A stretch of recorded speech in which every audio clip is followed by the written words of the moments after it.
Kita beralih ke informasi lain, Saudara. Satuan Reserse Kriminal Polres Metro Jakarta Barat menangkap pengemudi taksi online di mana pelaku melakukan pemerasan terhadap penumpangnya.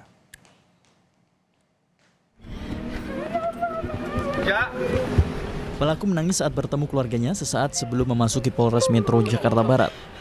Ia akan ditahan untuk diperiksa lebih lanjut soal modus dan ada tidaknya sindikat dalam aksinya memeras penumpang. Pelaku ditangkap di kawasan Cempaka Putih, Jakarta Pusat setelah polisi berkoordinasi dengan penyedia layanan taksi online. Kejadian bermula saat korban memesan taksi online dari pusat perbelanjaan di kawasan Tanjung Duren menuju tempat tinggalnya.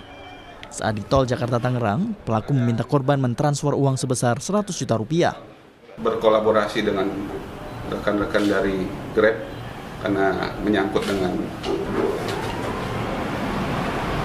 personil yang ada di Grab. Ya. Akhirnya kita melakukan upaya penangkapan di wilayah Jakarta, tepatnya di Cempaka Putih. Yang bersangkutan melakukan pemerasan terhadap korban pada saat perjalanan dari arah penyebutan awal di Mall Soho yang ada di Santapak, ya, yang rencana akan kembali ke kediamannya di daerah Poringensen. Korban sempat mengunggah kisah yang dialaminya ke media sosial yang kemudian viral dan mendapat banyak komentar dari warganet. Di perjalanan dari pusat perbelanjaan di Tanjung Duren ke rumahnya, tiba-tiba sopir taksi online memintanya mentransfer uang. Korban keluar dari mobil yang tengah melaju dan meminta bantuan, tetapi tak ada pengendara yang membantu hingga ia ditangkap pelaku. Korban pun berontak ketika dibawa kembali ke dalam mobil.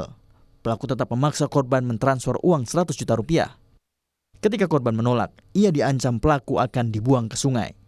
Korban akhirnya berhasil keluar lagi dari mobil dan loncat dari tepi tol yang cukup tinggi hingga luka-luka. Korban pun ditolong warga sekitar. Tim Liputan Kompas TV.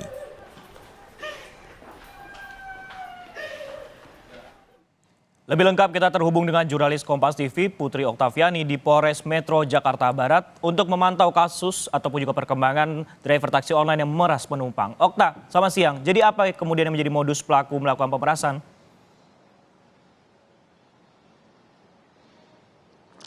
Ya, selamat siang Francisco dan juga saudara. Saat ini masih terus dilakukan pendalaman oleh polisi terkait dengan motif maupun juga sejelas-jelasnya modus operandi oleh oknum mitra taksi online Michael Gom-Gom ini terhadap korbannya yang berinisial CP. Tapi kalau dari penjelasan polisi, jadi pelaku ini menculik, menganiaya juga memeras penumpangnya sebesar 100 juta rupiah. Bahkan diketahui juga saat kejadian pelaku ini sempat mengaku ia merupakan suami istri dengan korban yang sedang bertengkar. Ini ia katakan kepada pengendara lain yang sedang bongkar muat barang di lokasi yang sama. Tapi yang pasti Francisco dan juga saudara, jadi oknum mitra taksi online ini sudah ditangkap polisi, diamankan dan juga ditetapkan sebagai tersangka. Sebelumnya pelaku ini ditangkap di kontrakannya di daerah Cempaka Putih, Jakarta Pusat. Dan kepada pelaku ini diancam atau dijerat dengan pasal 368 KUHP tentang pemerasan dan pengancaman dan hukuman penjaranya ini maksimal 9 tahun. Jadi memang motifnya belum diketahui secara pasti karena polisi saat ini masih terus melakukan pendalaman termasuk juga melakukan pemeriksaan singkat terhadap korban. Tapi kalau misalnya kita bisa menguraikan, Francisco dan juga saudara, jadi penculikan itu berawal ketika korban ini memesan taksi online dari sebuah pusat perbelanjaan di Jakarta Barat, kemudian sebelumnya tidak menaruh curiga terhadap sopir tersebut karena memang platnya sesuai. Barulah ketika mobil ini tiba-tiba masuk ke tol, kemudian juga pelaku ini sempat mengaku ia sesak napas dan meminta kepada korban untuk menggantikan menyetir, tapi ditolak oleh korban karena memang tidak bisa menyetir. Kemudian juga diketahui pelaku ini tidak memencet fitur pick up atau jemput yang seharusnya ketika sopir ini sudah membawa penumpang maka harus dipencet pick up tersebut. Kemudian dalam perjalanan ini pelaku ini meminta korban untuk mentransfer 100 juta rupiah dan diancam akan dibuang ke sungai jika tidak mengikuti permintaannya. Akhirnya korban ini nekat untuk meloncat dan ia sempat berlari, sempat kabur, tetapi kemudian tertangkap lagi.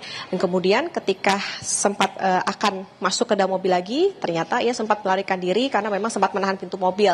Nah, saat inilah ia sempat meminta bantuan kepada pengendara lain yang ada di lokasi, tetapi sempat dibilang oleh pelaku bahwa mereka ini ada suami istri yang bertengkar, tetapi disanggah oleh korban.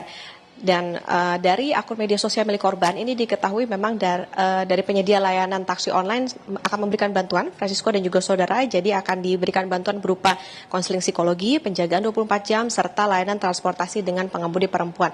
Jadi Francisco, tentu akan kita nantikan seperti apa prosesnya di Polres Metro Jakarta Barat terkait dengan kasus antara sopir atau mitra taksi online ini terhadap korbannya. Francisco. Sudah menjadi tersangka oleh pihak kepolisian dan disangkakan dengan pasal pemerasan dengan ancaman hukuman 9 tahun. Okta, singkat saja, apakah kemudian ada sindikat terkait masalah penculikan ini, Okta, dari pihak kepolisian? Apakah sudah diterangkan mungkin?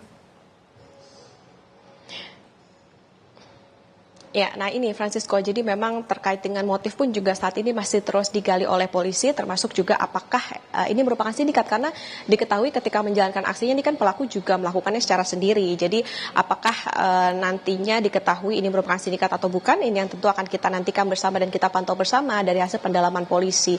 Karena itu tadi baik dari motif maupun juga modus operandi dari pelaku sejelas-jelasnya ini yang nantinya akan masih dicari oleh polisi melalui proses pendalaman, kita nantikan bersama. Francisco. Terima kasih Putri Oktaviani yang melaporkan langsung dari Polres Jakarta Barat terkait kasus penculikan oleh mitra taksi online.